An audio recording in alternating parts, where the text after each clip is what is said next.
Nós temos à mesa agora a ecologia política das cidades, com um ilustre amigo de anos, né? Pablo Bergel, deputado da legislatura da cidade de Buenos Aires, que tem muitas experiências interessantes para nos contar, relatar sobre a legislatura e sobre a vida dele, que é bastante, né, já antiga na luta social ecologista. O Pablo tem uma formação em ciências sociais, exilado político no Equador, né, durante um tempo, né? Espanha também? Não, Equador. Eduardo, não seguindo a linha, mas Eduardo Barcelos, que eu conheci na UF, fez mestrado na UF, agora está fazendo doutorado, está no Lento, né, no laboratório pós-gel, e a Mariana Trota, professora da UFRJ, do coletivo Mariana Crioula, que acabou de ganhar a bolsa de Claxo, né, de pesquisa, né, nessa área de direitos humanos. Então, a mesa promete ser muito interessante e estamos bastante atrasados, então eu queria pedir, né, para os nossos palestrantes da mesa para tentar, o máximo possível, respeitar 20 minutos, né, porque senão não vai ser possível, né, que possamos fazer as outras mesas, ok? Quem começa? O Eduardo. Eduardo? Pode ser? Porque ele já está aqui com o equipamento. Prefere? Não.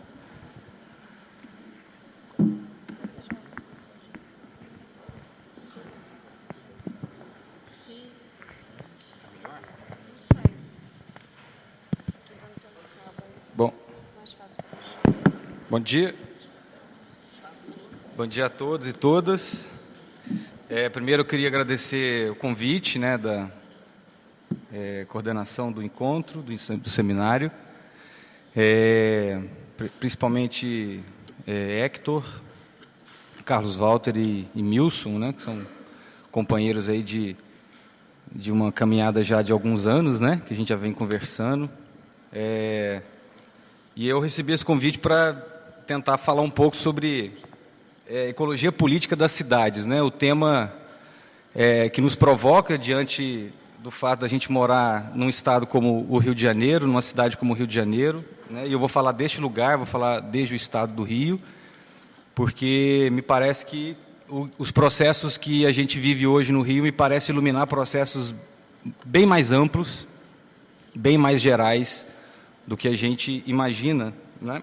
E tentando dar conta desse tema, tentando ressignificar o tema da ecologia política das cidades, eu escolhi um pouco falar dos grandes empreendimentos, dos grandes projetos de desenvolvimento no estado do Rio de Janeiro, para pensar essa produção social do espaço, essa produção capitalista do espaço, que se materializa numa cidade adoecida, né? Que essa cidade, essa metrópole adoecida, que a gente cada vez mais sofre no corpo, né?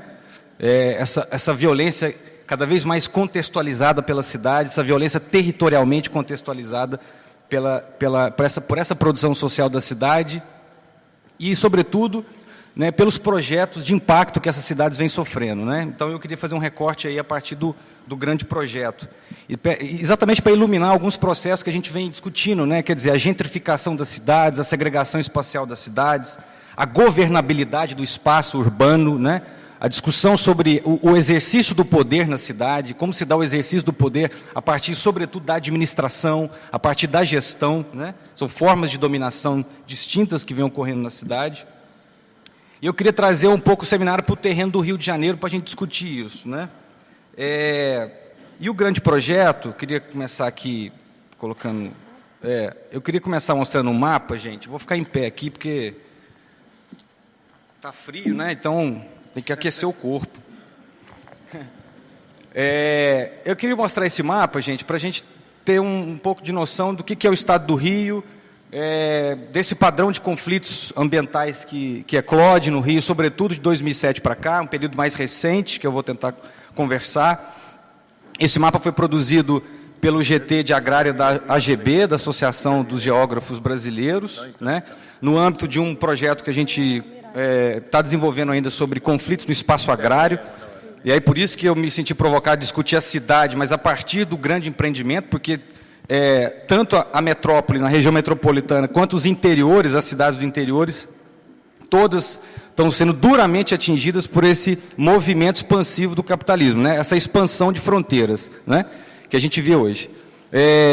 Naquele canto ali esquerdo superior, vocês estão vendo grandes projetos de desenvolvimento, planejamento estratégico 2007-2010, que é a agenda atual, que está em curso no Rio de Janeiro, sobretudo no pós-2007, e ali a listagem dos empreendimentos que estão previstos no olhar estatal, no planejamento estatal. Todos eles hoje foram implantados. Assim, o que está no papel saiu do papel, de fato. A coalizão política empresarial do Rio de Janeiro conseguiu tirar tudo do papel. Essa coisa de que o Estado planeja e não faz, está aqui a amostra de que faz, de que está tudo sendo executado hoje. O Porto de Itaguaí, que hoje está sendo construído na Baía de Sepetida, está em curso. O submarino nuclear brasileiro, que faz parte do programa militar brasileiro, está sendo construído no estaleiro de Itaguaí. O complexo logístico Farol Barra do Furado foi sendo construído até 2012, hoje ele está parado por conta da crise financeira, mas está em curso, um estaleiro. Eu queria ter uma caneta aqui para apontar isso, porque tem uma espacialidade bem ampliada aqui, né? Deixa eu ver se eu estou quebrando todos os protocolos aqui desse seminário, né? Primeiro ficando em pé. Não tem protocolo não, né? Bom, o Porto de Itaguaí, que eu comentava com vocês, está aqui na Baía de Sepetiba. Ele está unificado pelo arco metropolitano, né? Que liga o polo petroquímico, que é o Comperj hoje, com o polo siderúrgico naval, que é a TK-CSA, e o Porto de Itaguaí. Então, o arco metropolitano é o corredor logístico que interliga Baía de Guanabara com Baía de Sepetiba e interliga dois grandes polos, né, implementados na região metropolitana. Mas uma das teses do desenvolvimento do Rio de Janeiro é a interiorização do desenvolvimento e a desconcentração da indústria, não só concentrando empreendimento aqui, mas a interiorização. E aí, quando a gente olha para o mapa, a gente vê uma quantidade de agendas de desenvolvimento sendo implantadas, né? Eu falava para vocês do complexo logístico Farol Barra do Furado, que está localizado aqui, entre Quissamã e Campos Goytacazes. A hidrelétrica de Simplício Anta, expansão do setor elétrico no Rio Paraíba do Sul, está aqui, na divisa com Minas. Duas barragens que hoje estão sendo para geração de energia interligada com os empreendimentos do norte, então todos esses empreendimentos estão interligados. A TK-CSA, que é a maior siderurgia da América Latina, que está hoje sem a licença de operação, mas opera na ilegalidade, né? E inclusive uma intensificação, né, dos processos de adoecimento da população da periferia urbana do Rio de Janeiro, sobretudo em Santa Cruz, né? Formando quase um enclave de violência, né? Porque Santa Cruz, historicamente, já é uma região onde os meios de sociabilidade são violentos, né? Exemplo, por exemplo, das formações milicianas que existem no oeste do Rio de Janeiro. Então, a TK-CSA implantada, ela agudiza esse processo de mobilizar meios de sociabilidade violentos, né? As milícias hoje atuam nesse campo político, nesse campo de práticas do empreendimento, né? Na TK-CSA. A expansão de Angra 3, também, aqui na Costa Verde, do Rio de Janeiro. A barragem do Rio Guapiaçu, a montante do Comperj, que ainda está no papel, o único empreendimento que está no papel, por conta de uma resistência do MAB e dos camponeses do Vale do Guapiaçu. Aqui há uma resistência muito interessante, né? Inclusive trazendo o debate da água para o centro da discussão política, politizando o debate da água nesse momento de crise que a gente está vivendo. O Comperj, né, que já atrasou uma série de cronogramas aí, mas o Comperj está sendo implantado em Itaboraí. O Distrito Industrial de São João da Barra, no interior do estado, no norte fluminense. O maior distrito industrial portuário das Américas, a maior obra das Américas hoje, né? O Mineroduto Minas-Rio, o maior do mundo também, né, que cruza o noroeste e o norte do estado do Rio de Janeiro, vindo de Minas Gerais, e desembocando aqui no porto, né, um corredor de extração de minério. O Porto do Açu, né, que começou a funcionar no mês passado, o primeiro carregamento de minério do porto começa no mês passado, e o Arco Metropolitano, que é a nova fronteira econômica da região metropolitana, né? Ou seja, a expansão da metrópole do Rio de Janeiro, com a construção dos polos petroquímicos e os polos siderúrgicos, tende a avançar no sentido do arco. Então, o arco, na verdade, metropolitano não, é um arco industrial, né? Porque a gente teve agora, semana passada, no arco, a quantidade de placas escrito vende-se terrenos e corretores de imóveis é impressionante.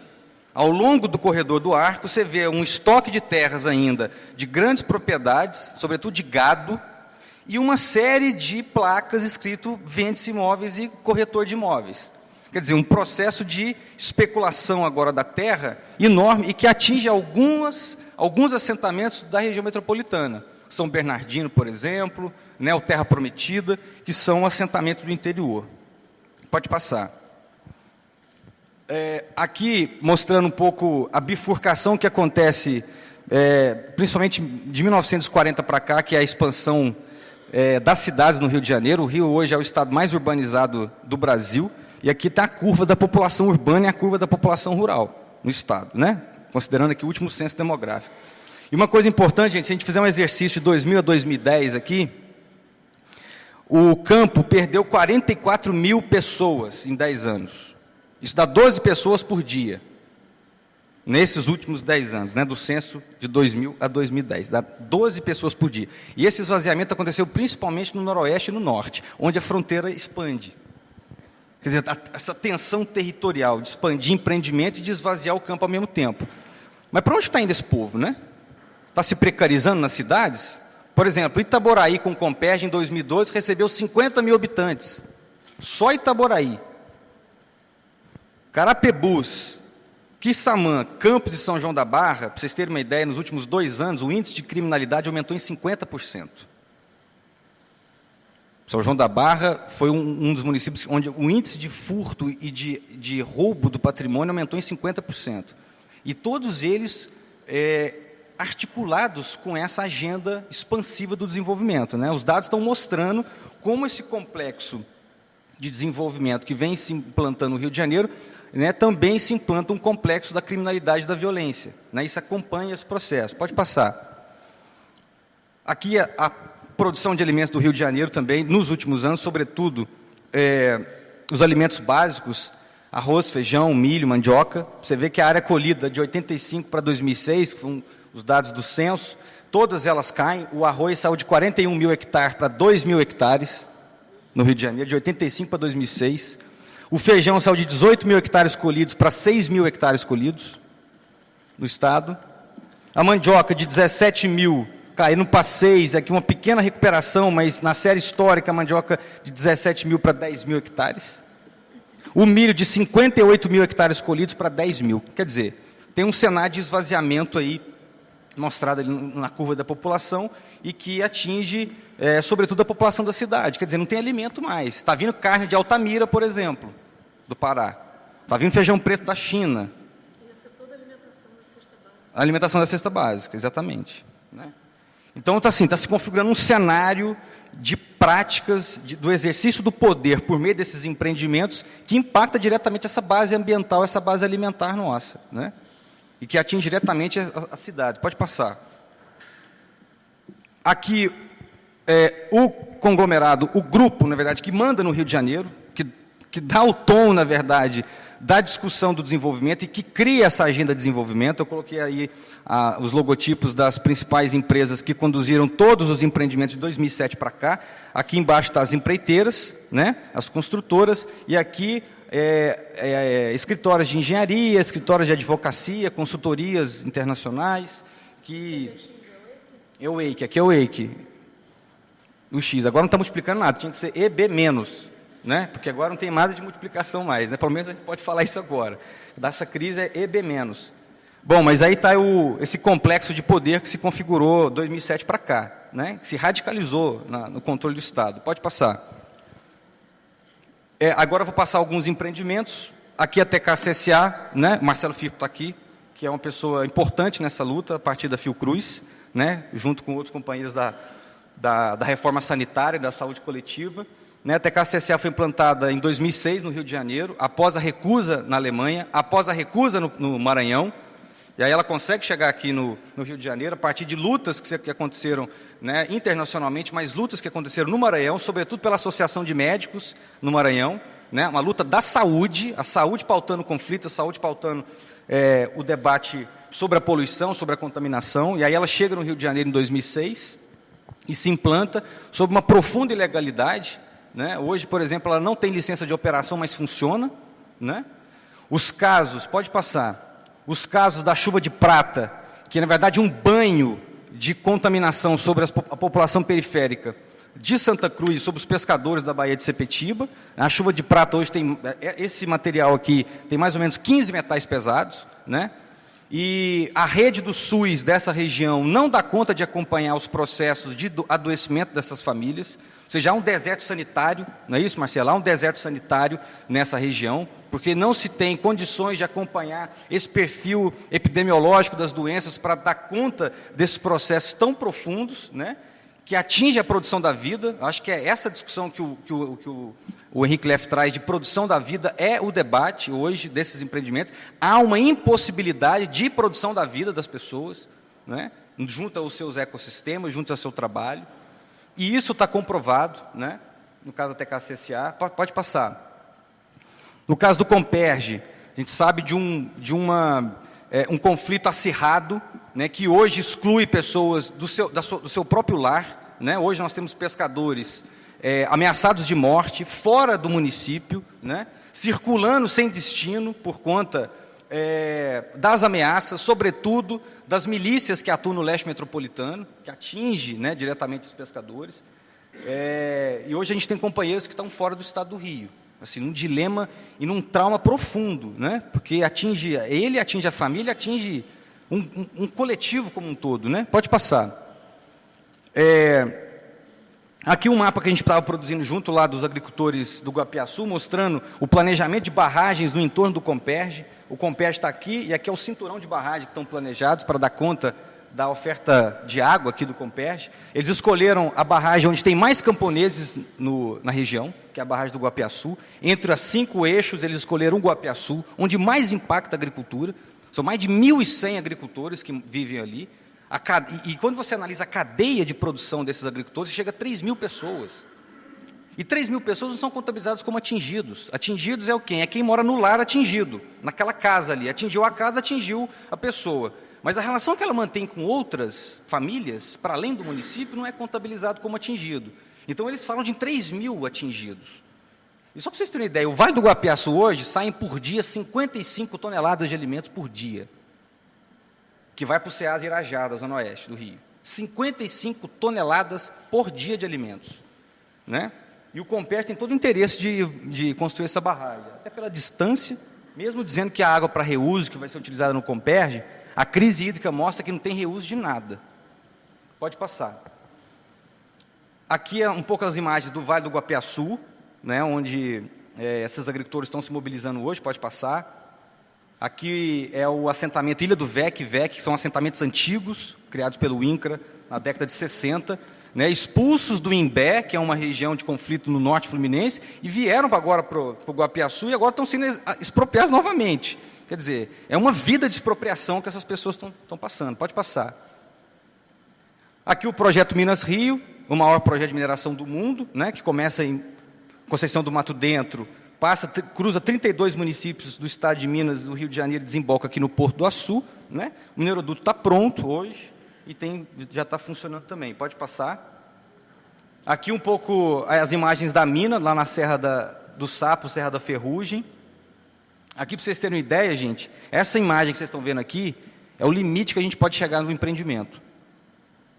Quer dizer, o enclave que ele construiu foi uma coisa absurda, muito grande. Chega a próximo de 6.000 hectares, que foi o enclave territorial constituído pelo empreendimento, pela mina, junto da barragem de rejeito e outras unidades. Pode passar. Aqui está um mapa que a gente produziu também junto com os atingidos, mostrando a cava da mina, a lavra de 35 anos de exploração, que é essa mancha em vermelho, a barragem de rejeito aqui em azul. Ali uma expansão da mina, do Minas Rio, também no município de Alvorada de Minas, e cada ponto verde desse é uma moradia. E é aquela coisa da guerra dos mapas, da cartografia revelar o oculto, sabe? De uma linguagem política importante, foi fundamental, principalmente para construir um dossiê, que depois a gente conseguiu articular comunidades atingidas em Minas Gerais com comunidades do Rio de Janeiro, a partir de um intercâmbio de comunidades, né, que se construiu, no fundo, uma pedagogia dos atingidos, né? Eles conseguiram entender a dimensão desse projeto e conseguiram sentir no outro o que é ser atingido. E esses mapas foram importantes para fazer o debate nas audiências. Pode passar. Aqui o complexo de São João da Barra, o Porto do Açu. Essa imagem é de 2009, 1913. Então, nós estamos uma imagem bem recente do que é hoje o Complexo do Açu. Acabou com essa região. Essa região, para vocês terem uma ideia, é a última faixa contínua de restinga do Brasil. É uma região de uma profunda vulnerabilidade ecológica, estabiliza a costa do Rio de Janeiro, estabilidade ecológica e geológica do Rio de Janeiro. E se optou, depois de algumas recusas sucessivas do empreendimento, que começa em Biguaçu, em Santa Catarina, depois tenta em São Paulo, recusa também, e no governo Sérgio Cabral isso é implantado. O marco fundamental foi no governo Rosinha, mas é Cabral que deslancha essa agenda, a partir daquela coalizão toda que nós estamos falando.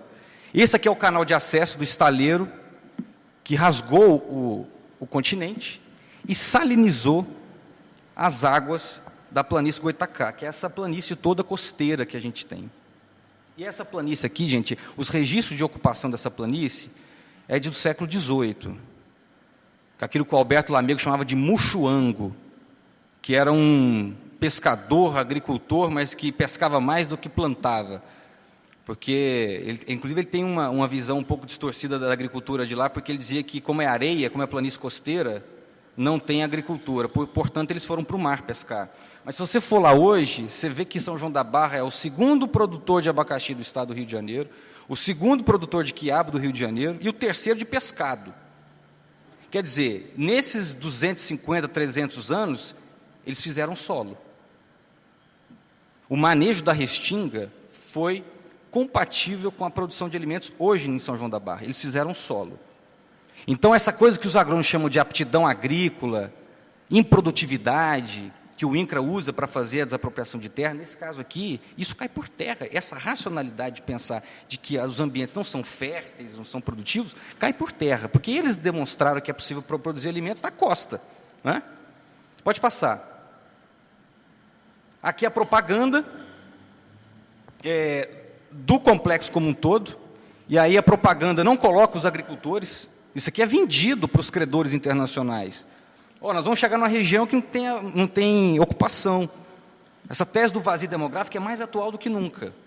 Essa coisa de expansão da fronteira, de colonizar, é mais atual do que nunca, porque não aparece ninguém nessas propagandas sucessivas que o empreendimento faz. No caso da TKCSA, por exemplo, a maquete que eles fizeram, eles colocaram uma floresta da esquerda e uma floresta da direita, sendo que é o bairro de Santa Cruz que tem ali, não tem floresta nenhuma do lado da empresa. Eles colocaram uma espécie de a grafia que eles venderam para os credores foram de uma unidade industrial numa região desabitada. Então, essa é a propaganda que se faz. Pode passar. Aqui a gente mostrando esse cordão litorâneo de restingas, vocês estão vendo aqui um cordão de restinga aqui em Carapebus, Quissamã, e depois começando aqui em Campos, São João da Barra até São Francisco. Aqui é o perímetro do empreendimento. 7.200 hectares desapropriado por decreto de 2008. E decreto significa um ato do executivo sem consulta pública. Para que esse decreto chegasse até o município precisou alterar o seu plano diretor. Porque essa região onde o distrito está, era considerado um distrito rural de São João da Barra, o 5º distrito de Pipeiras, é o nome do distrito. Quando o decreto saiu para implantar um distrito industrial, no dia 31 de dezembro de 2008, no último dia do ano, a Câmara dos Vereadores de São João da Barra se reuniu para alterar o plano diretor e converteu o 5º distrito de São João da Barra em distrito industrial, para adequar o decreto estadual ao decreto municipal. Quer dizer, adequar as escalas, é uma adequação de escala mesmo. Quer dizer, o governador lança um decreto, o município responde. E foi nesse processo de passagem do plano diretor de rural para industrial que os agricultores foram deslocados. Aí teve o deslocamento compulsório, que depois teve o reassentamento posteriormente. E ele foi licenciado sob a maior área de restinga. Então, está aqui a explicação cabal da sua profunda insustentabilidade. Estou acabando, pode passar. Aqui um pouco a restinga de São João da Barra e o início do aterro hidráulico que estão fazendo lá. Esse aterro hidráulico, para vocês terem uma ideia, gente, se nós chegarmos aqui do lado, esse aterro tem mais ou menos 6, 7 metros de altura. É um alteamento da restinga. Você vai altear o piso da restinga. E essa areia toda aqui veio do mar, na dragagem do canal de acesso. Essa areia, ela continha água salgada, e essa água, ela infiltra no solo e saliniza as águas. Pode passar, acho que vai ter uma imagem da salinização aí. Aqui é um mapa de conflito que a gente fez. Não, pode passar, eu quero mostrar a imagem da salinização. Aqui é a draga. A draga abrindo um canal de acesso em São João da Barra. Essa draga fez aquele canal, gente, 1 ano e meio. E essa draga veio do porto de Roterdã, lá na Holanda, porque é a maior draga do mundo, precisava, né, agilizar o processo, mas ela rasgou o continente. Pode passar um... Pode passar. Vou chegar até lá, tem uma foto da salinização. Aqui é a maneira como o empreendimento começa a cravar sua identidade, começa a construir um conceito de empreendimento, que são os dispositivos de controle e legitimação. Olha como é que eles venderam o Porto do Açu. Não sei se vocês estão dando para ver, mas esse mar aqui é o mar do Caribe. Esse mar aqui não é o mar de São João da Barra, não. Esse mar aqui é Photoshop, esse troço aqui. Porque quem vai lá no São João da Barra não vê esse mar aqui bonito e esse mar esverdeado desse jeito. Esse mar aqui não é de São João da Barra. E aqui, uma coisa absurda, propriedade privada da Codim. A Codim é uma autarquia pública. Companhia de Desenvolvimento Industrial do Estado do Rio de Janeiro. Propriedade privada do Estado. Então, assim, outra. Propriedade privada não ultrapasse. Não é essa aqui não, tem outra placa importante. Pode ir passando. Essa. Para a sua segurança não ultrapasse. Aqui, isso aqui é uma casa demolida na desapropriação de terras, depois da implementação do decreto. Aqui, e a pessoa tem que assistir o processo, porque é uma ordem judicial. Então, quando demolir a casa, coloca uma placa, para a sua segurança não ultrapasse. E essa placa só apareceu, gente, quando o conflito acirrou. É quando a resistência começou também a enfrentar esse tipo de coação, de intimidação. Eles começaram a colocar para a sua segurança não ultrapasse. E formando também um cinturão de segurança no porto, que é a contratação das empresas de segurança privada, né? Pode passar.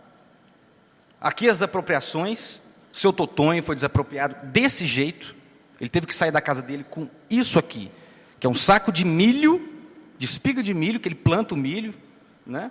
E ele quis levar esse milho para uma outra região, para uma outra área, para tentar reproduzir a vida. E aí, esse é o sentimento desses agricultores. E aqui é a forma de notificação que um agricultor recebeu da Codim. Um papelzinho, foi tirado de caderno, e aí, aqui está os valores da terra dele, e entregaram isso para ele como garantia da desapropriação. Isso já foi denunciado para o Ministério Público. Tá? Isso aqui é a maneira como os agricultores foram abordados pela Codim. Né? Lá, pode passar. Aqui, a atuação do 8º Batalhão de Campos, nas ações de desapropriação. Aqui, a contratação de cavaleiros na região para laçar o gado dos agricultores. Pós-desapropriação, os cavaleiros foram contratados, a Codim contratou os cavaleiros. E toda vez que eles vão tirar o gado, a polícia acompanha. Aqui, a demolição das roças de aipim, das roças de quiabo, que junto com a desapropriação da casa, também vem a desapropriação da lavoura. E aqui uma senhora, esposa do seu Reinaldo, que recebeu aquele papelzinho, passando mal mesmo, entrando num processo de entristecimento, de depressão muito forte. Pode passar. Aqui o reassentamento compulsório na Vila da Terra. Estou acabando, hein? Eu estava me olhando aqui. Aqui é o reassentamento compulsório da Vila da Terra. Hoje são mais ou menos 36 casas, as pessoas que foram desapropriadas foram para a Vila da Terra. Aqui é uma foto de 2013, isso aqui é uma foto de 2011. E eu fiz questão de colocar aqui a história do seu Irineu Toledo, porque ele foi desapropriado no dia do velório dele. Enquanto a família estava velando o corpo em Campos, a Codim estava fazendo a emissão de posse da terra dele. Quer dizer, a passagem para a eternidade, para a imaterialidade, foi exatamente nessa passagem que a terra dele se desgarrou dele. Foi quando o Estado fez a emissão de posse, a família não estava mobilizada. E aí acontece isso exatamente no dia do enterro dele. Pode passar. Aqui a sinalização, o Pinduca indicando para a gente que o quiabo dele não estava mais crescendo, que o maxixe dele estava muito pequeno, que o abacaxi dele estava secando. E aí o Pinduca mostrando para a gente assim, alguma coisa está errada aqui. E aí, quando a UENF foi fazer os estudos de salinização, descobriram, na verdade, uma salinização, um pico de salinização por conta da obra do porto. Pode passar. Aqui, uma fala do presidente do Sindicato dos Trabalhadores da Construção Civil que atuava no porto.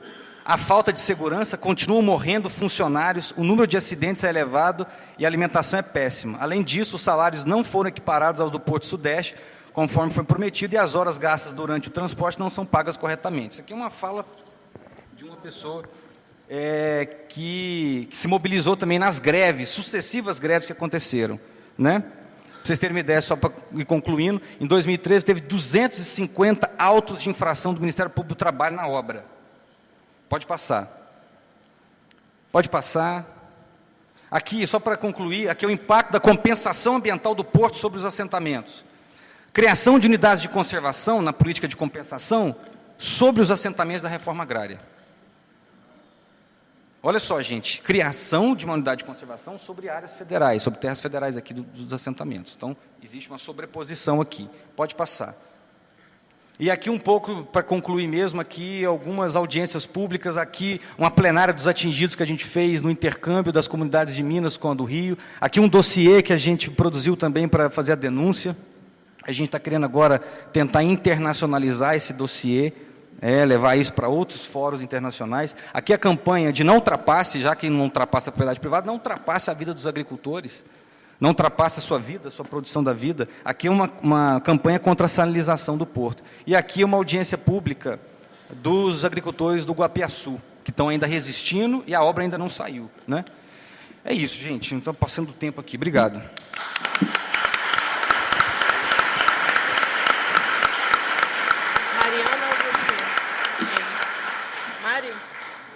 Bem, gente, muito bom o trabalho do Eduardo, mas infelizmente nosso tempo está curto. Vamos abrir depois para o debate, ok? Agora, Mariana.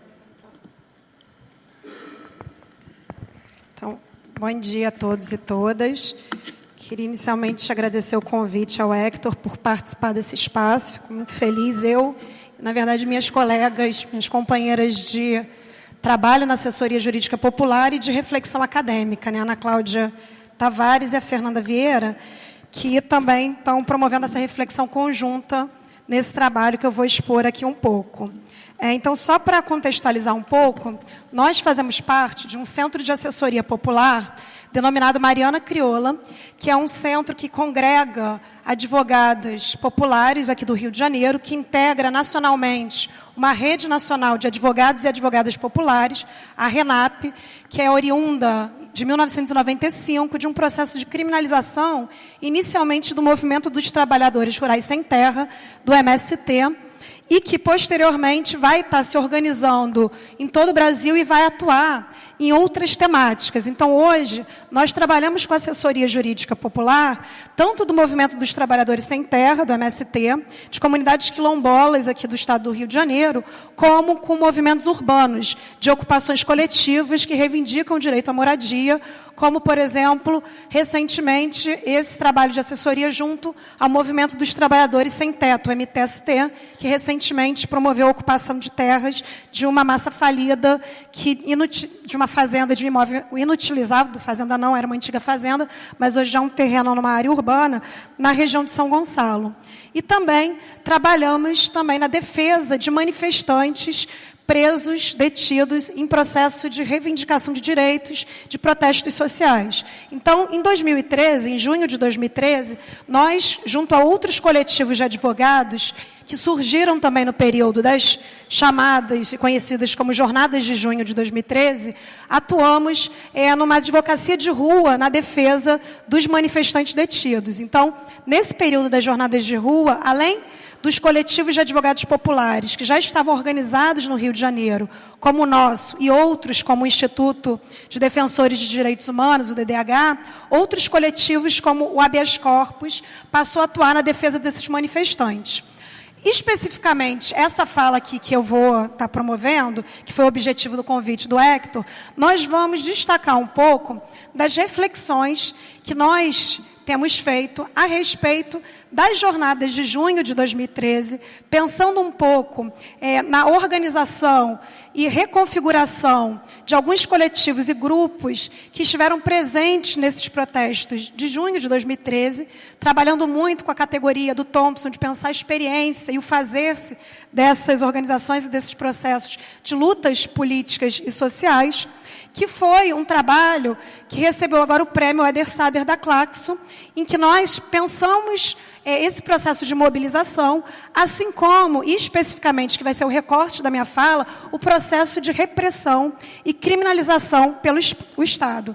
Então, como nós temos aqui pouco tempo, eu vou restringir mais a minha fala a esse processo de repressão e de criminalização por parte do Estado, a partir, especificamente, da análise de alguns processos judiciais. Então, nessa pesquisa para o Prêmio Éder Sader, nós procuramos, além da pesquisa participante, que é uma metodologia que nós adotamos, visto essa nossa participação junto aos objetos, aos investigados, aos pesquisados, nas nossas reflexões, nós também empregamos entrevistas com alguns manifestantes e outros advogados que atuaram nesse processo e também análise de processos judiciais, especificamente 2 processos judiciais que ocorreram nesse período de junho de 2013 para o presente momento de julho de 2014.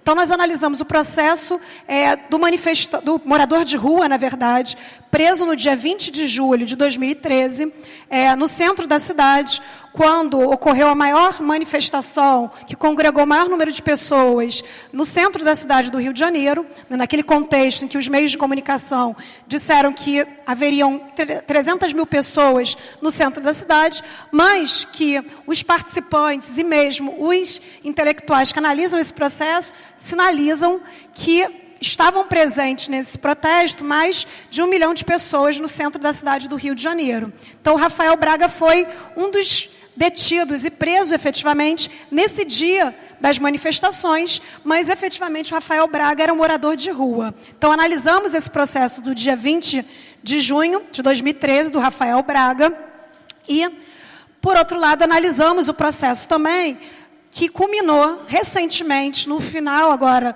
da Copa do Mundo, em julho de 2014, na prisão de 25 manifestantes e, posteriormente, com a denúncia de 23 manifestantes, mas, após o conhecimento desse processo que correu em sigilo de justiça, nós percebemos que ele teve seu início em julho de 2013, ou seja, durante esse 1 ano, esses manifestantes, assim como advogados, foram investigados pela Delegacia de Crimes da Informática, que se localiza ali na cidade da Polícia, no Rio de Janeiro.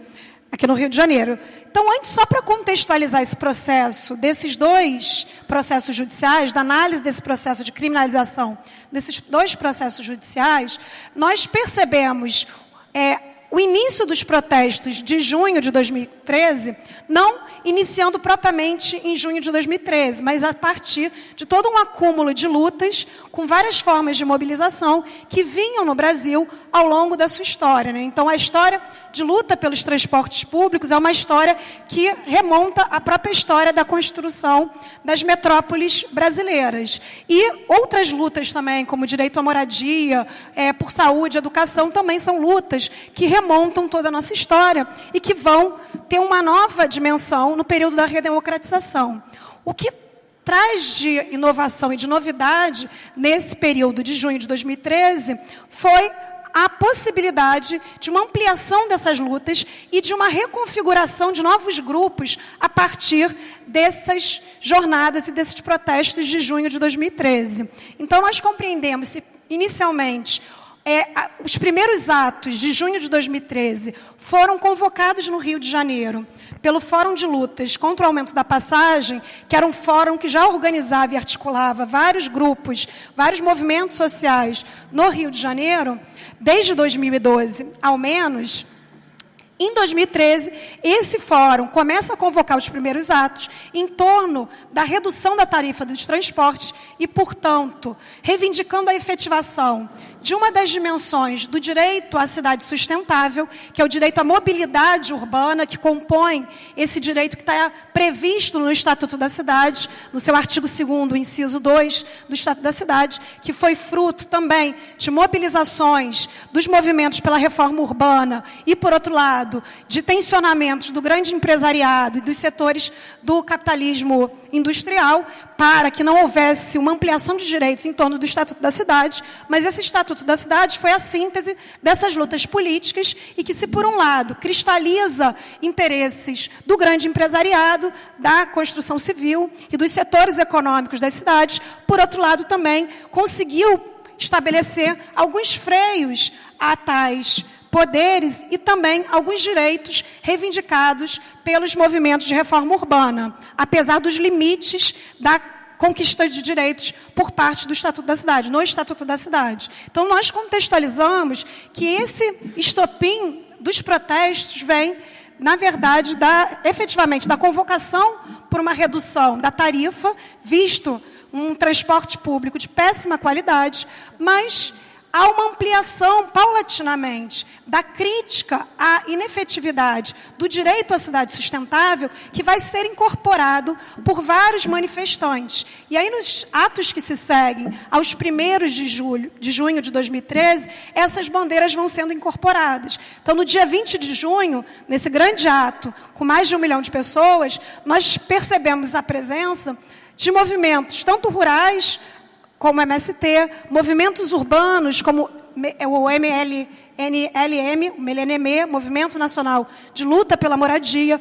os movimentos que reivindicavam a redução das tarifas das passagens, grupos anarquistas, grupos diversos na composição desse protesto. Assim também como outros grupos que passam a reivindicar outras pautas, como o questionamento da PEC 37, a corrupção, e percebemos, portanto, que o dia 20 de junho teve também uma disputa no seu significado, na mobilização da população por parte, por exemplo, dos meios de comunicação. Se nós reconstruirmos o que nós identificamos nas revistas daquele período, como da revista Veja, uma das capas da revista Veja, no período anterior ao 20 de junho, havia uma reivindicação por parte da revista Veja de 10 motivos pelos quais valia a pena os indivíduos se manifestarem, irem para as ruas, que 20 centavos do aumento da passagem era muito pouco,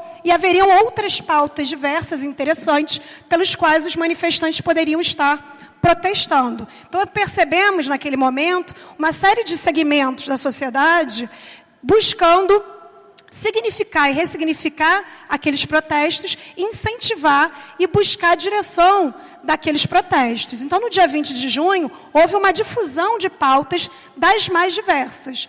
Entretanto, nos meses que se seguem, nos dias que se seguiram ao 20 de junho, percebemos uma diferenciação desses segmentos e grupos promovendo atos e protestos em direções diferenciadas.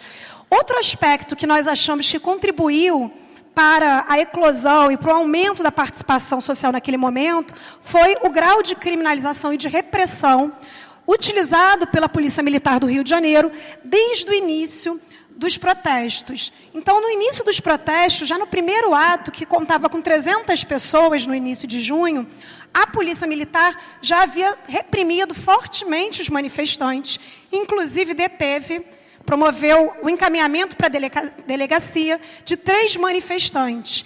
Essas cenas de violência e de criminalização foram cenas que foram difundidas pelo Facebook e pelo YouTube, e isso também se tornou uma ferramenta tanto de convocação, essas mídias, dos próximos atos, como também de despertar uma indignação de alguns segmentos para a participação nesses protestos com o repúdio à ação da Polícia Militar. Uma das vozes das ruas naquele momento também foi uma crítica à atuação repressiva da Polícia Militar, à desmilitarização da polícia. Então, percebemos que várias chaves estavam presentes e podem ter contribuído com esses protestos, a partir dessa leitura. Nesse sentido, a gente percebe o acompanhamento ao longo dos protestos da repressão policial, promovendo a violência contra os manifestantes e também o processo mesmo de criminalização judicial, ou seja, de abertura de processos judiciais contra manifestantes ou contra aqueles que foram identificados como manifestantes. Um aspecto importante para compreender essa criminalização dos protestos é compreender que nesse processo, nesse bojo das manifestações, ocorreram reconfigurações de grupos e organização de novos grupos. Um dos novos personagens que passam a chamar a atenção dos meios de comunicação e também dos aparatos repressivos são os conhecidos, que ficaram conhecidos como os black blocs, que utilizariam a tática black bloc de autodefesa ou de crítica a alguns símbolos do capitalismo e da própria violência estatal, utilizando máscaras pretas, roupas pretas. Analisando também todo o inquérito policial e analisando o discurso midiático, nós percebemos a necessidade e como foi feita a construção da figura do inimigo. Então, em dado momento, as manifestações foram criminalizadas em geral. Foi questionado desde o início, pelos meios de comunicação, a falta de legitimidade das manifestações. Entretanto, no momento em que se tem uma adesão e uma participação ativa da sociedade a essas manifestações, o movimento foi de cisão entre aqueles que seriam os manifestantes legítimos, aqueles pacíficos, e os manifestantes que seriam os vândalos, os baderneiros, os inimigos do Estado que deveriam ser combatidos. E percebemos, então, algo que os autores da criminologia crítica, como Raul Zaffaroni, vão chamar a atenção, da necessidade para o direito penal, nesse processo de criminalização, de construção dos inimigos. E percebemos aí, na dimensão de pensar o Estado de uma forma mais ampliada, um papel fundamental nessa construção da figura do inimigo, do papel da mídia. Então, nós percebemos, certo? Nós percebemos uma construção, uma cisão e uma construção da figura dos inimigos. O inimigo, naquele momento, foram os eleitos como os black blocs, que para eles, como o Zaffaroni, como outros autores vão chamar a atenção, passam a ter os seus direitos constitucionais, garantidos na Constituição, suspensos. Então, o Agamben, por exemplo, Jorge Agamben é um autor que vai chamar a atenção no marco contemporâneo de uma possibilidade, a partir da eleição de inimigos pelos Estados, da supressão das garantias constitucionais, chamando a atenção que haveria, dentro da lógica do Estado democrático, um Estado excepcional, que para alguns há exceção de direitos para flexibilizá-los e, portanto, permitir a criminalização desses segmentos. No caso das manifestações, esses eleitos foram os black blocs. E é importante trazer esse marco, porque isso aparece muito claramente no caso do Rafael Braga Vieira. Então, como dizia o Rafael Braga Vieira, que muitos brasileiros devem ter ouvido falar, é um morador de rua, que no dia 20 de junho foi preso no Rio de Janeiro, no contexto do centro da cidade do Rio de Janeiro, portando 2 garrafas plásticas, uma com água sanitária e a outra com pinhobril, 2 materiais de limpeza utilizados para limpar o local de moradia do Rafael, a rua. E ele foi preso pela Polícia Militar, sendo alegado e conduzido à delegacia policial, e os policiais narraram que o Rafael Braga estava portando aquelas 2 garrafas para utilizar aquele material como explosivo, como coquetel Molotov. E no laudo pericial, presente no processo judicial, o laudo destaca que aquele material teria ínfima potencialidade explosiva, né? Então, vou ler só um trecho do laudo pericial. No estado em que este material se encontra, está apto a ser acionado por chama e lançado, porém, com mínima aptidão para funcionar como coquetel Molotov.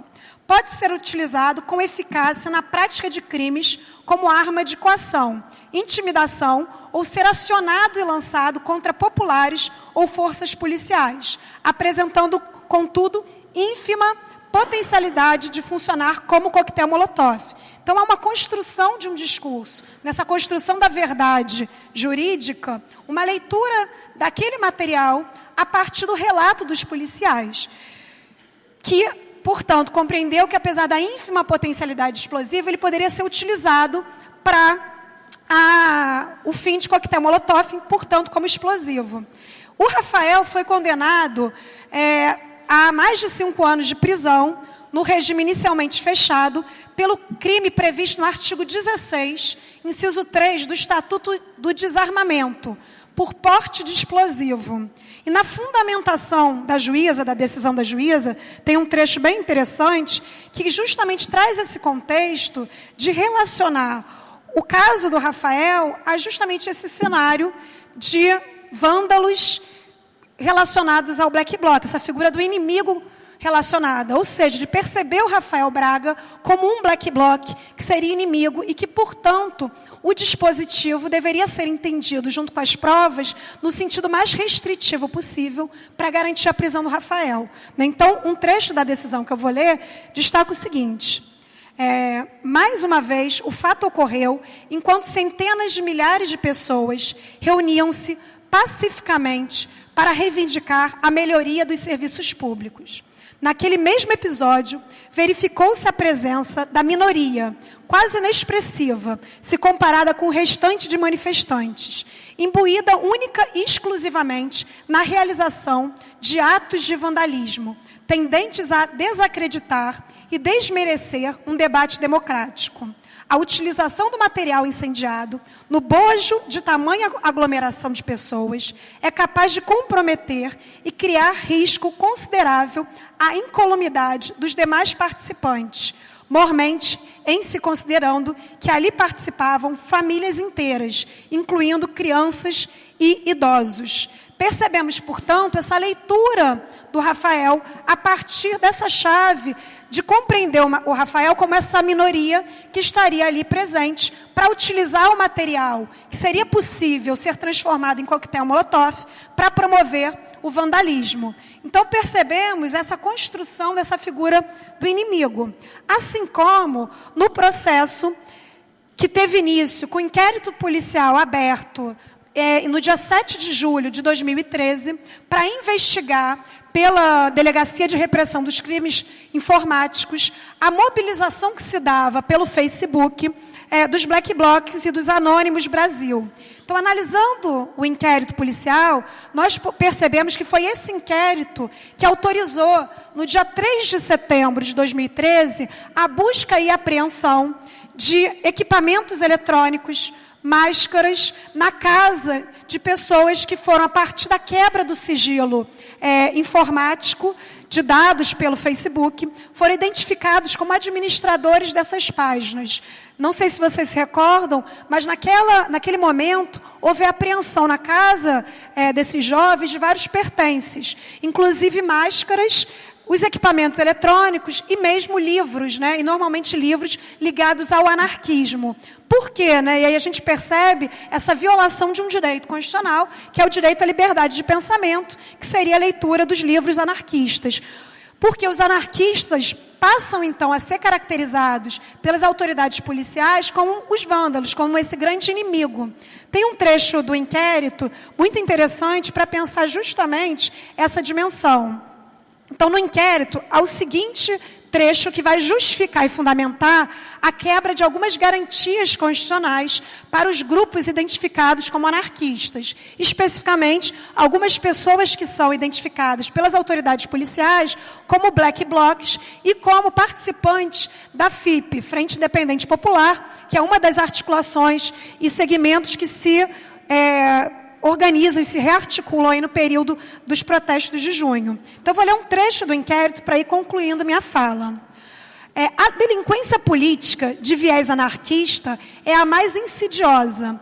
Ela é ideológica, age de modo dissimulado e sorrateiro, instrumentaliza os demais agentes violentos, infiltra-se e coopta movimentos sociais, apodera-se dos focos de insatisfação difusos na sociedade para manipulá-los segundo as conveniências de seu interesse político. Então, é esse inquérito que trouxe o bojo, inclusive, da investigação do Bakunin, por parte das autoridades policiais, por compreender os anarquistas como esses grandes inimigos. E esses elementos de criminalização da organização política, ele é uma dimensão que nós percebemos nos termos da denúncia promovida pelo Ministério Público e que é aceita pelo juízo da 27ª Vara Criminal do Rio de Janeiro. Então, hoje nós estamos acompanhando as cenas dos próximos capítulos desse processo de criminalização. Nós utilizamos, então, como chave analítica desses processos, então, essa percepção de que realmente há supressões de garantias constitucionais, conforme o Agamben destaca, para a figura dos inimigos. Entretanto, nós temos uma preocupação de problematizar essa análise do Agamben, porque na análise do Agamben, de certa forma, parece que há numa lógica do Estado uma efetiva democracia. E para nós, não é possível falar do Estado contemporâneo fora do marco de pensar como um Estado capitalista. E, portanto, que historicamente esse Estado é um Estado que excepcionalmente retira e exclui direitos para uma maioria da população e que, portanto, como Walter Benjamin já chamava atenção nas suas teses sobre o conceito da história, na sua tese 8ª, essa história de exceção a direitos é a história dos oprimidos e que, portanto, o que se apresenta como excepcional é uma regra. O caso do Rafael Braga Vieira, de criminalização, o único preso e condenado efetivamente das jornadas de junho, traz as marcas desse segmento da sociedade brasileira historicamente excluído, marginalizado e criminalizado. Né? Então, ele traz as marcas dos dados sobre a população carcerária no Brasil. Então, percebemos que há uma história no Estado brasileiro de criminalização da classe trabalhadora e, especificamente, do setor mais subalterno da sociedade brasileira e também daqueles que são historicamente percebidos como inimigos e que podem promover questionamentos ao modelo de Estado em vigor. Né? O caso do inquérito dos 23 denunciados pela participação nas jornadas de junho, esse inquérito que faz referência aos anarquistas, está extremamente semelhante ao inquérito na época da ditadura militar com relação aos comunistas. Né? Então, percebemos certas continuidades nessa lógica estatal que perpassa o chamado Estado Democrático de Direito, sendo necessário refletir, portanto, a natureza desse Estado nessa supressão de direitos. Né? E aí eu fico por aqui e depois a gente fica para o debate. Obrigada, gente. Eu não entendi se já era para eu concluir. Não entendi se já era para eu concluir. Obrigada, Mariana. Vamos prosseguir rapidamente. Pablo. Bueno, ¿qué tal? Encantado de estar aquí, agradezco mucho a los organizadores, especialmente a mi amigo Héctor Alimonda, a quien conocí en los años 90, en el 90, cuando... 70 y algo ya, bueno, está bien. Mi memoria alcanza hasta el 90 ya. 71, bueno, ok. Pero bueno, consolidamos aquí, cuando yo estuve viviendo un par de años aquí en Río, y él ya estaba desde la dictadura aquí, ya era profesor en la Universidad Federal Rural. Bueno, a ver, fui convidado a hablar específicamente de ecología política de las ciudades. En tanto, supongo que mi condición actual, transitoria, desde el 2011 y que termina a fin del 2015, del año que viene, de diputado de la Ciudad de Buenos Aires. Una condición que no estaba en mis planes de vida, ni mucho menos. Más bien, mis últimos 15 o 20 años, por lo menos desde el año 93 exactamente, fue mi última experiencia de participación en una construcción político-partidaria con intentos de intervenir institucionalmente, de tener intervención en la institución estatal. A partir del año 93, muy contrariado por la limitación, el encerramiento y el extrañamiento de la dinámica y de la lógica político-partidaria, institucional, respecto de los movimientos sociales, me aparté. Y poco después encontré también una fuente de inspiración, poco tiempo después, en el movimiento zapatista y toda la creación de todos los eventos, escritos y teorizaciones que se hicieron a partir de allí, no solo los escritos del propio Marcos, digamos, los que escribió Holloway, bueno, y todo el movimiento de resistencia global que se generó en Europa, en Estados Unidos, en Canadá, hacia fines de los años 90, me afirmaban en la idea de construir política o a distancia del Estado, o de construir o de cambiar el mundo sin tomar el poder, como en el título del libro famoso de Holloway sintetiza.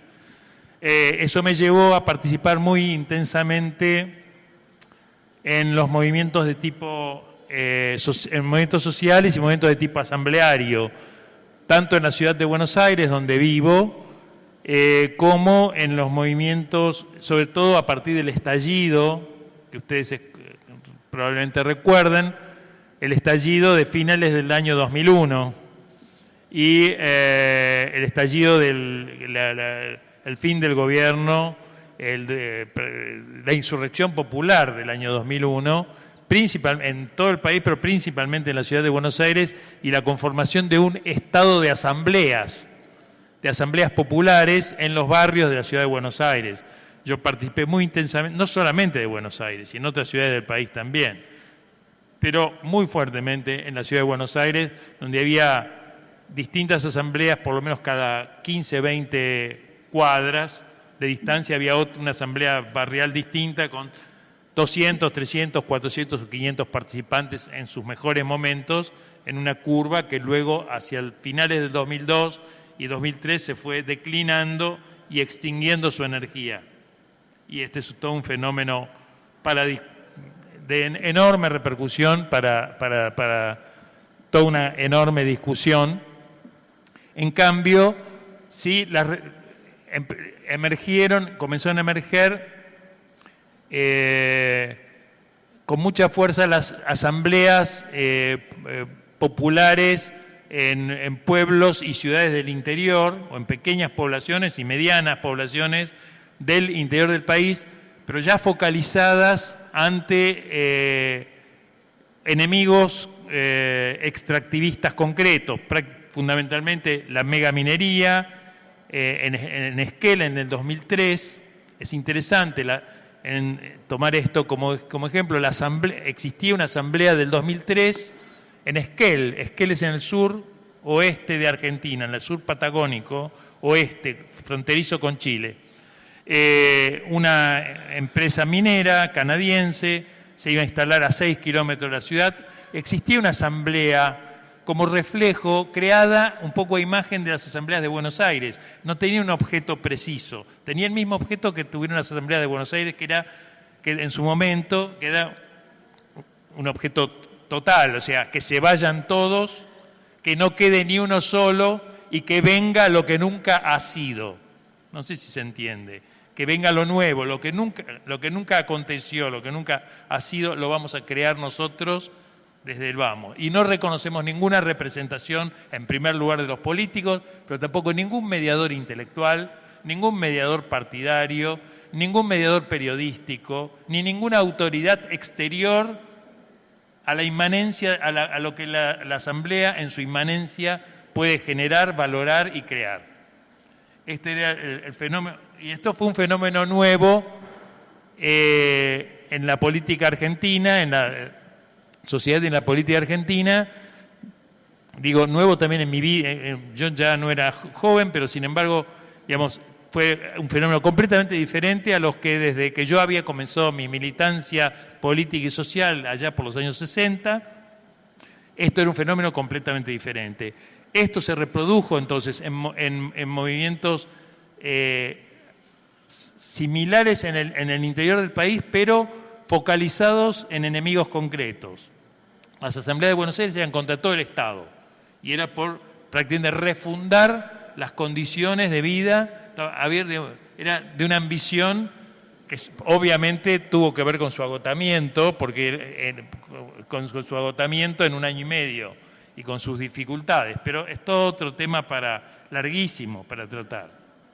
Y se restauró, en cambio, en Buenos Aires y en Argentina, la normalidad. Kirchner decía explícitamente que su objetivo era hacer de Argentina un país normal. Y evidentemente lo consiguió. Para lo cual tuvo que ceder en algunos aspectos, es decir, se encabalgó en algunas reivindicaciones, sobre todo las más consolidadas en el movimiento de derechos humanos, y evidentemente ayudó a concretar una serie de reivindicaciones muy importantes, y esto fue muy importante. Fue un logro del movimiento de derechos humanos y hay que reconocerle a Kirchner o la voluntad o la inteligencia o el oportunismo, no importa, de haber permitido empujar eso. Pero al mismo tiempo restauró la normalidad de un Estado socio y promotor del extractivismo. Pero me estaba refiriendo a las asambleas en las ciudades pequeñas que se levantaron contra amenazas concretas, focalizadas. Una mega minera en Esquel, frente al cual la asamblea de Esquel logra toda una movilización y logra arrancar sí, un mecanismo institucional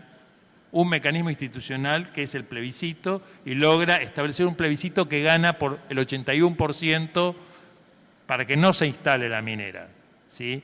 Luego, se impidieron los plebiscitos en otros lugares del país hasta que se pudo hacer otro en otra ciudad mucho más pequeñita también en el sur, en Loncopué, frente a otra, muchos años después, Loncopué, en Neuquén, un poco más al norte de Esquel, pero también en el sector oeste, cercano a la cordillera, o en otras poblaciones como Famatina, por ejemplo, donde sin mecanismo institucional, sin plebiscito, por la pura acción directa, bloqueando caminos, se impidió también la instalación de otra minera. Sin embargo, el caso más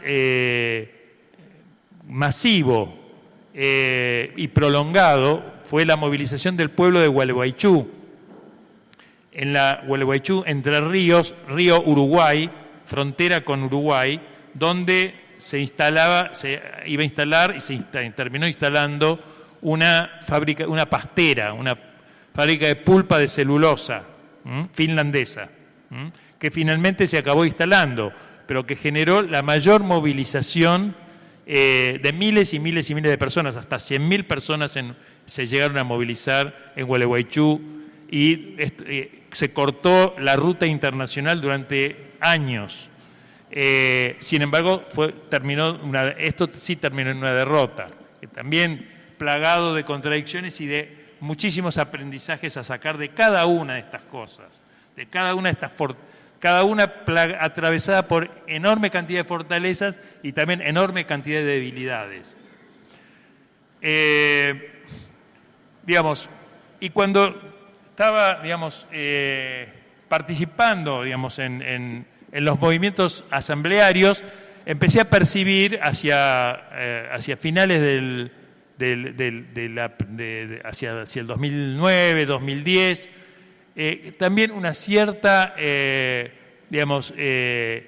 un cierto techo en los movimientos asamblearios por fuera del Estado, en la política por fuera, a distancia del Estado.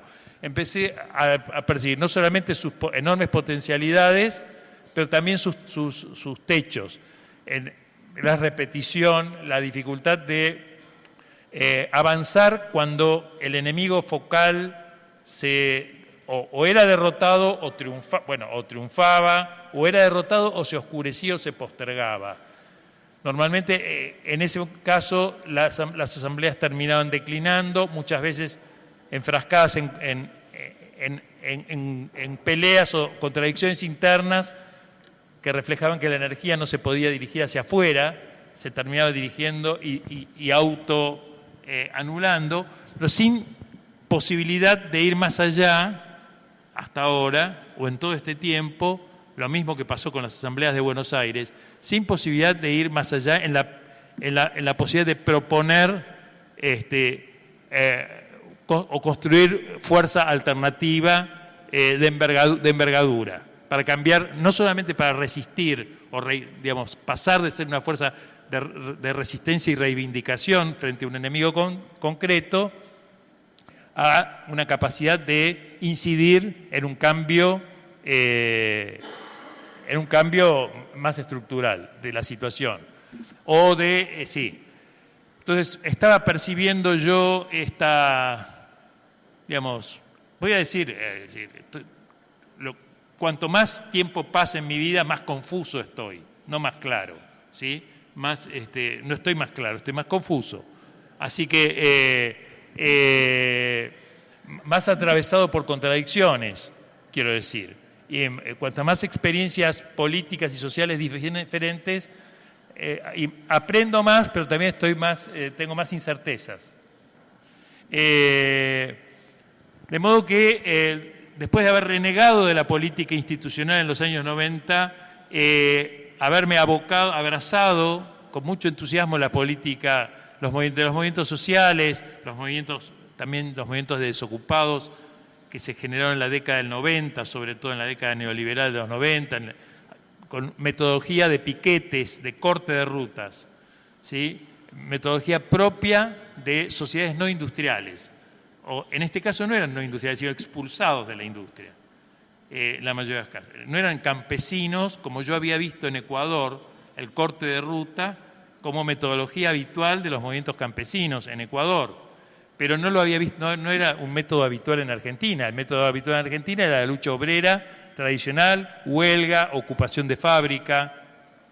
Pero los movimientos desocupados retomaron, digamos, les quedaba únicamente el corte de ruta y desarrollaron un potente movimiento piquetero. Piquetes, corte de ruta, movimiento piquetero. En realidad, en el 2001, la confluencia que además los movimientos piqueteros surgieron en el interior y llegaron hacia las periferias de las ciudades y se hicieron carne en los desocupados urbanos. Y allí tomó una fuerza en la agenda nacional. De la misma manera, los movimientos que hoy ya podemos llamar socioambientales, estas asambleas en los pueblos que no eran movimientos ecologistas ni ambientalistas, incluso inicialmente. En la Argentina había hace mucho tiempo ONGs ambientalistas, élites ambientalistas, intelectuales ambientalistas, pero no había movimientos populares ambientalistas, sino hasta que surgen estas asambleas, y particularmente la asamblea de Gualeguaychú por la masa crítica y la duración en el tiempo, y por haber cortado una ruta internacional y porque derivó en un conflicto internacional, etcétera, etcétera, puso en la agenda nacional el tema ambiental, que era un tema de élites. Era un tema de élites. Hasta principios de la década del 2000, y recién a partir del 2004, 2005, diría yo, y gracias a Esquel, gracias a Gualeguaychú, gracias a Famatina, pero fuertemente gracias a Gualeguaychú, se impuso en la agenda nacional con fuerza la cuestión ambiental. No nacieron como asambleas ambientalistas, sino nacieron como asambleas de autodefensa frente a amenazas, una minera, una fábrica de celulosa, una petrolera, que amenazaban su estilo de vida, su forma de producción y de reproducción de la vida en esa localidad. Y que en su transcurso fueron ampliando su propia visión y su propia agenda. Ya, no hablé de la Ciudad de Buenos Aires. Ok. Voy a hablar de la Ciudad de Buenos Aires 3 palabras, aunque sea, porque para eso fui convocado. Empezando por decir, para terminar la frase anterior, no nacieron como asambleas ambientalistas, sino que fueron abriendo su mirada y abriendo su agenda hacia una visión ambiental creciente y hacia una socioambiental y hacia una visión también de crítica del modelo civilizatorio ya y de propuesta de una propuesta en algunos casos o por lo menos de rechazo del modo de vida de un modo civilizatorio. Para hablar de la Ciudad de Buenos Aires, no puedo eludir el comentario que hizo Horacio acerca de el derecho a la ciudad y de que no que le parece que lo único que se puede hacer con las ciudades, y creo que, digamos, yo lo referiría sobre todo a las de escala metropolitana, en todo caso, lo único que se puede hacer con ellas es deconstruirlas. Creo que dijiste eso. Si no lo dijiste, lo digo yo, porque yo pienso lo mismo.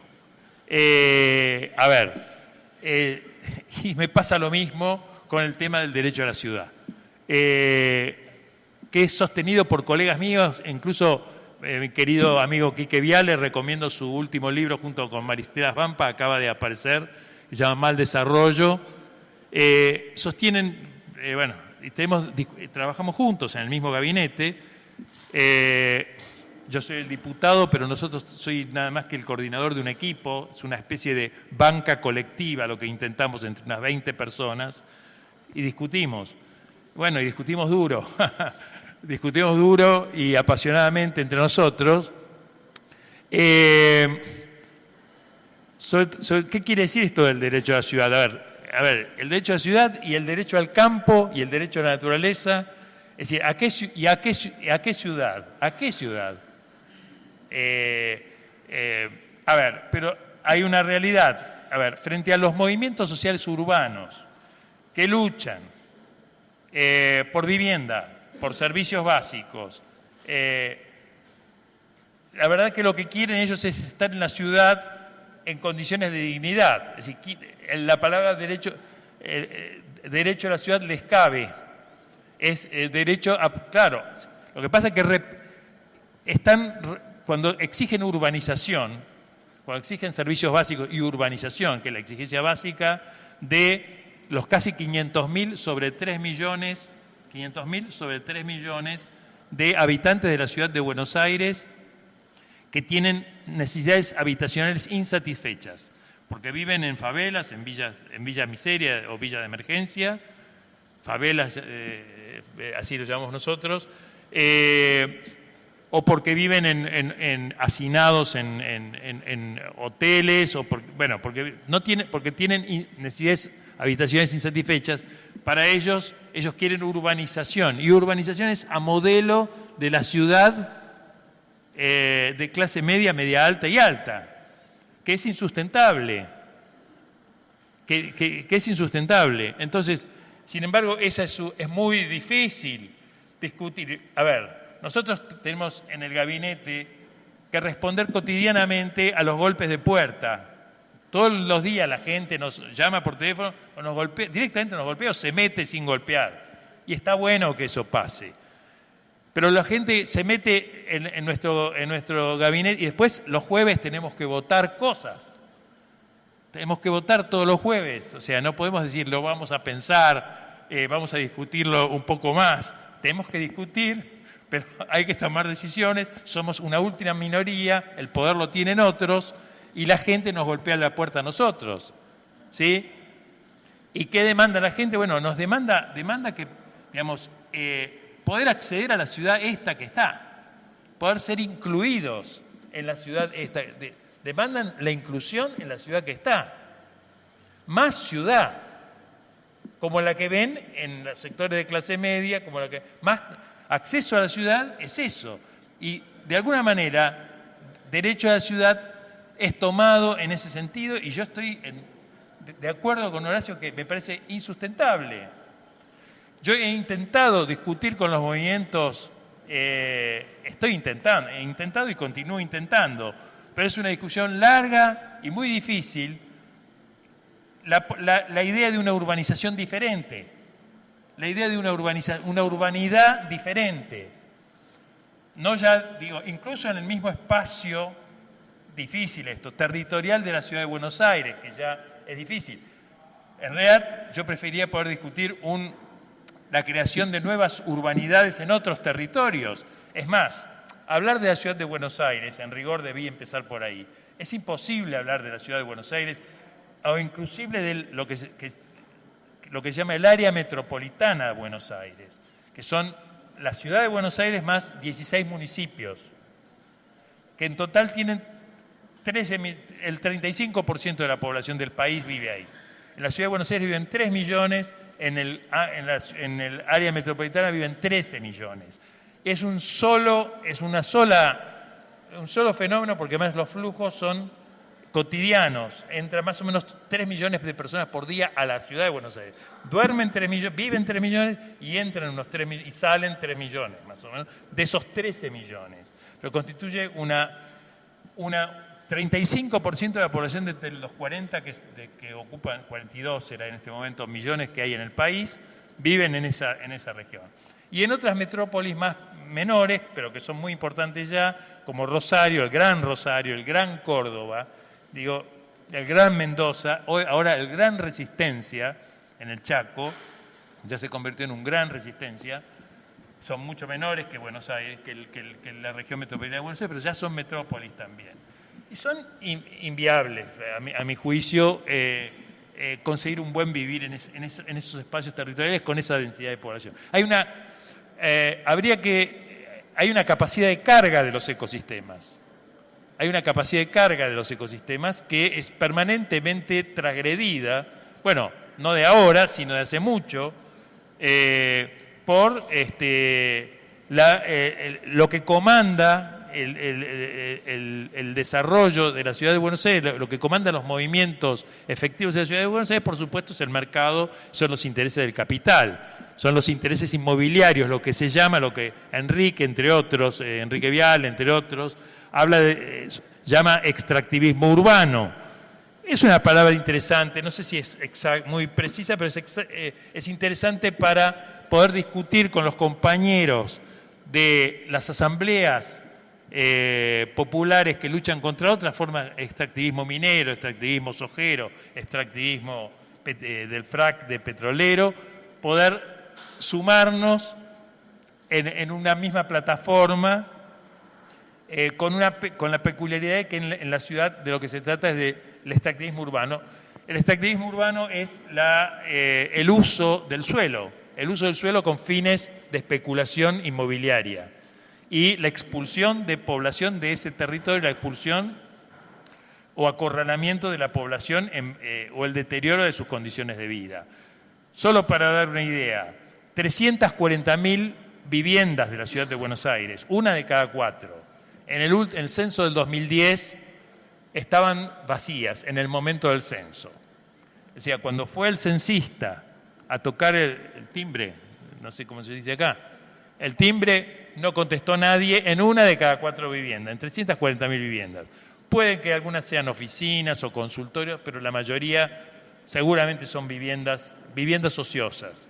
Este número creció desde el censo de 1990, en 20 años, 10 veces. En 1990, en el censo de 1990, eran 31.000 este número. O sea, personas que no respondieron al timbre del censista. En el año 2010 fueron 340.000, o sea, 10 veces.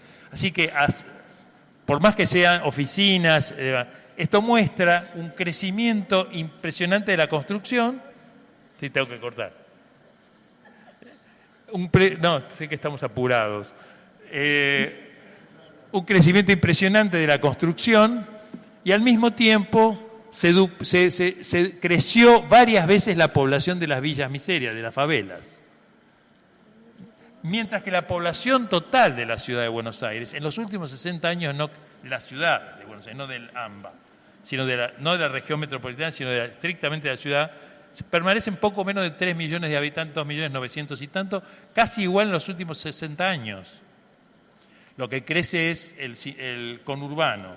Pero, entonces, sin embargo, crece la construcción, los metros cuadrados construidos de una manera exponencial, y esto le llamamos extractivismo urbano, es decir, el uso del suelo urbano para reproducir el capital, y no para lejos de satisfacer las necesidades, expulsa gente, no solamente mediante la construcción, y la construcción no respeta el ecosistema de base, para nada, al contrario, lo violenta el ecosistema de base, no solamente en su capacidad de carga, como dije antes, sino también no respeta los valles de inundación, el estuario del Plata y los ríos de llanura que atraviesan la ciudad y que han sido cubiertos de cemento. Es decir, no, han sido cubiertos de cemento y lo cual genera inundaciones, ondas de calor. El fenómeno isla de calor es muy agudo en la ciudad de Buenos Aires, y ondas prolongadas de calor que significan cortes de energía eléctrica, etcétera, etcétera. Entonces, lo que digo que es muy difícil es encontrar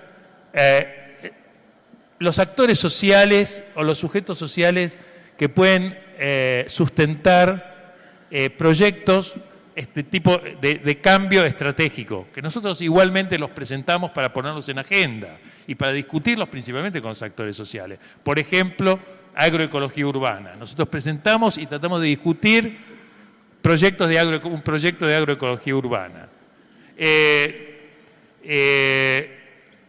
Tardamos y ponemos en discusión un proyecto para llegar al 2050 con autoproducción de energía, el 100% de la energía de la ciudad renovable, con emisión cero, de origen solar o eólico. Ahora, lo cual es posible si hay una política de Estado, obviamente, y los recursos se derivan en esa dirección. Es posible. Buenos Aires no tiene el mejor sol de Argentina, ni los mejores vientos de Argentina, pero tiene buenos soles, y buen sol y buen viento, suficiente para producir energía más allá de sus necesidades de consumo actual, más allá. Pero requiere que la inversión se dirija en esa dirección, y no hacia el fracking, digamos. Es muy difícil pensar esto desligado de la política nacional y desligado de una transformación. Por ejemplo, es difícil pensar el cambio de la matriz energética de la ciudad fuera del cambio de la matriz energética general de Argentina, que también tiene que cambiar hacia el 2050, hacia 100% renovable. Y puede hacerlo. Pero bueno, como nuestro ámbito de actuación es la ciudad de Buenos Aires, tenemos que plantearlo a escala de la ciudad de Buenos Aires. Lo mismo las viviendas ociosas. Planteamos proyectos para promover el uso de las viviendas ociosas con distintas penalidades para los propietarios de viviendas ociosas o incluso la toma a cargo, lo cual no es un invento nuestro ni revolucionario, existe en las ciudades europeas, en las ciudades del capitalismo, en las capitales del capitalismo existen estas políticas públicas, en París, en Ginebra, en Londres, en Ámsterdam, y seguramente muchas más. Bueno, y nos cuesta, francamente introducir este nivel de discusión en los movimientos sociales reivindicativos. Tenemos, por ejemplo, solo un ejemplo, una villa miseria, una favela que está en muy malas condiciones, en una zona donde vecino a 200 metros del barrio de Puerto Madero, no sé si conocen Buenos Aires, el barrio de Puerto Madero es el barrio más nuevo de Buenos Aires, el barrio de superlujo, donde el metro cuadrado está entre 5 y 7 mil dólares, el metro cuadrado cuesta entre 5 y 7 mil dólares. A 300 metros sobre el humedal y en condiciones muy riesgosas, hay una villa que pide urbanización como todas las demás. Cuando nosotros decimos, aquí a 200 metros, y ese Puerto Madero tiene un 60% de viviendas vacías, 60% de viviendas vacías.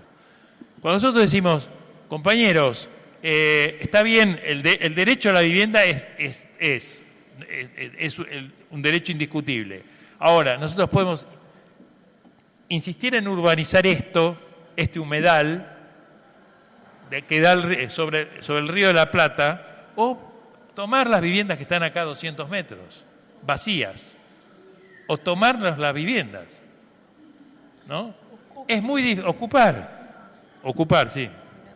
Ocupar las viviendas que están acá. Digo, esta discusión es muy difícil. con los propios movimientos, no digo ya con el Estado, digamos, que nos va a reprimir. Bueno, listo, vamos a acabar. ¿Puedo hacer un comentario último? No, un comentario que quiero hacer último, un poco afastado de lo que dije hasta ahora, porque en realidad lo iba a hacer varias veces durante las intervenciones desde ayer y desde hoy, y lo reservé para hacerla hoy. Intento colocar una cierta visión, una reflexión para todos nosotros. Observo un cierto, y en mí mismo también, pero observo en nuestras reflexiones y en nuestras discusiones, no solo en el movimiento ambiental, sino en otros movimientos también, un cierto olvido de la dialéctica. Sí, así, de la dialéctica. Hoy parece casi ocioso decir esto, pero una desdialectización y una esencialización en muchos casos. Una esencialización, una ruptura, un olvido de ver, de una deshistorización y desdialectización de ese movimiento que aprendimos, que seguramente los que somos viejos en nuestras primeras lecturas, tesis, antítesis, síntesis, en sí, fuera de sí, para sí, así como un movimiento de afirmación, negación de la negación, superación, es decir, todo aquello que estaba en la lógica hegeliana que Marx puso sobre sus pies, etcétera, etcétera. Observo en muchas discusiones actuales, en los libros y demás, un cierto olvido y una cierta esencialización y deshistorización y oposición, y en esa esencialización colocar como opuestos cosas que son diferentes y tienen momentos de antagonismo, pero que se mueven unas en otras. Y no sé necesariamente, ¿sí? No sé si soy claro. Lo veo esto en la discusión entre, por ejemplo, antropocentrismo o biocentrismo. Veo una esencialización de ambos términos y una pérdida de una relación donde uno se convierte en otro, se extraña, se puede enajenar, pero también hay un movimiento de reconciliación. Es decir, y se vuelve a generar una nueva contradicción. Es decir, poder verlo y convivir con las realidades, no como realidades dicotómicas, esenciales y antagónicas, sino como movimientos contradictorios, que, claro, en el momento que uno está situado y tiene que tomar decisiones, tiene que elegir, sí, y tiene que elegir y probablemente se equivoca, y yo me he equivocado muchísimas veces, pero en los momentos que hay que elegir, uno está ahí, tiene que elegir, ¿no? Pero en los momentos analíticos sí se puede permitir, y en los momentos críticos, y la crítica y la práctica, por eso hablaba ayer de recuperar la praxis como instrumento fundamental, como epistemología fundamental. En el momento de la crítica, de la práctica, en el momento analítico, uno debería recomponer toda la riqueza del movimiento, toda la riqueza de los términos. ¿Sí? Hay una diferencia entre el estar ahí y tener que decidir en medio de una contradicción, tomar partido, ¿no? Acertar o errar y el momento de la crítica. Lo que estoy diciendo es que en los momentos de la crítica, del análisis que solemos compartir, veo una desdialectización y llamo la atención sobre eso. Bueno, muchas gracias.